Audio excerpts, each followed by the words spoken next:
Procrastination, the silent killer of dreams, ambitions, and opportunities. One moment you're scrolling through your phone, convincing yourself it's just a small break, but the next thing you know, time has flown by and you accomplish nothing. But here's the truth, it's not because you're lazy, it's just because you're human. So today let's talk about how to beat procrastination, what I do, and how to actually get things done, even when you feel completely unmotivated. I will give you a step-by-step guide how to beat procrastination, and without any, nice stories, just the things that I do. But first, let's address the elephant in the room. Let's get it clear. Why do we procrastinate? Is it because of laziness? Actually, no. Procrastination is often a result of deeper factors. Some examples are failure, perfectionism, or just being overwhelmed. Your brain wants to avoid discomfort, so it seeks distractions. That might feel good at the beginning, but guess what? There's a way to outsmart your brain. Here's a little secret that I found out, that procrastination is about time management. It's also about emotion management. Once you understand it, you can just tackle it and go step by step. The first strategy is deceptively simple, but extremely effective. It's something called the 2-minute rule. Here is how it works. If a task feels overwhelming or too much for you, break it into something you can do in 2 minutes or maybe less, but let's take it around something 2 minutes.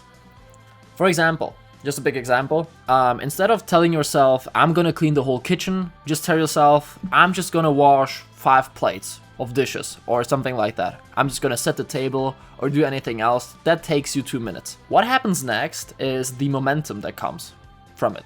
Taking that smaller step often leads to making another step and keep going. Remember that action fuels motivation, not the other way around. So that's the first tip I would give you and the first step that I do if I get into the procrastination circle. The next thing I want to talk about is time blocking, because on days where, for example, you feel especially lazy, time blocking can be a lifesaver for you.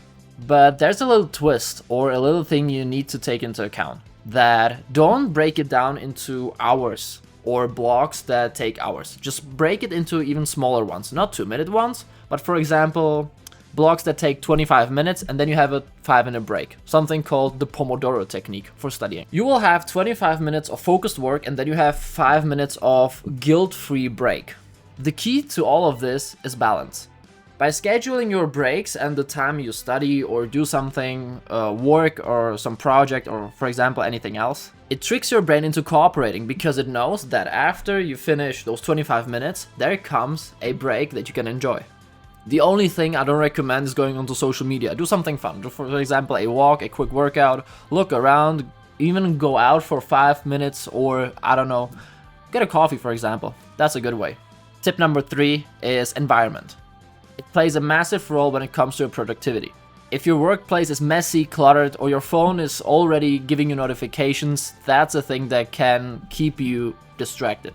So just simplify your workspace. Remove all the distractions that can keep you from the work you have to do. Or even change the rooms. For example, if it's too noisy for you, just change the room. This is a pretty simple tip, but the phone tip is something a lot of people overlook because they just say, okay, it's just a notification that has nothing to do with my concentration. It actually does, because it distracts you even for 5 seconds, but then you need some seconds to get back into the focus work. So just keep it that way.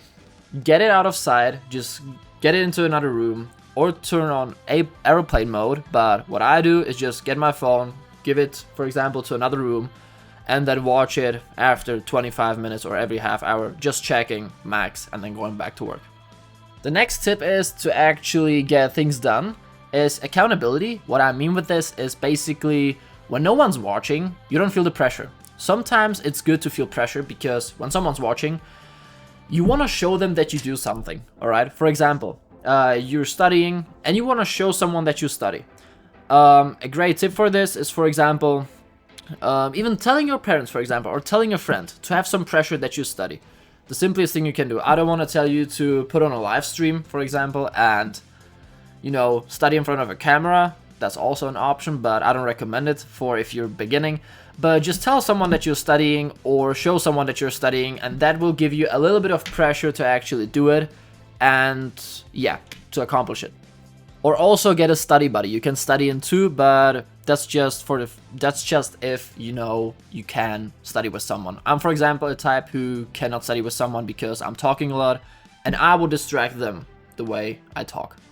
because I like to talk a lot when I study, so that's why I can't have a study buddy. Can't have a study buddy. The last tip is a bonus tip when you're already focusing to not get distracted, alright? All of these were just like procrastination tips to be seen. Put your phone on airplane mode or put it in another room. Remove all the distractions, or some tips like into time blocking and that stuff. But the last tip is that a lot of people actually overlook is to be kind to yourself. What I mean by that is don't put too much pressure on you. Put pressure on you, but the pressure you can accomplish or can take.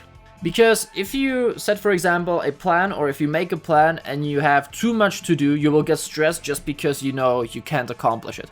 Alright?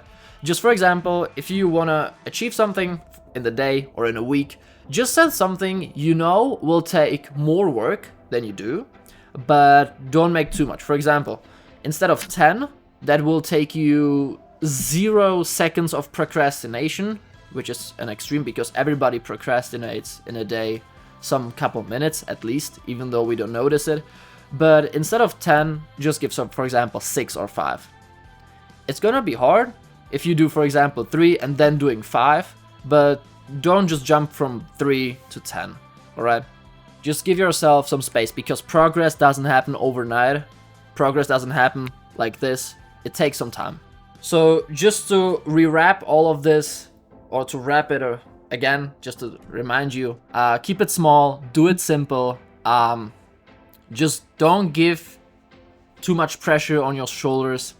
Keep it simple, do these tips because they help me and they should help everyone. All of the people are talking about it, all of the people are using it.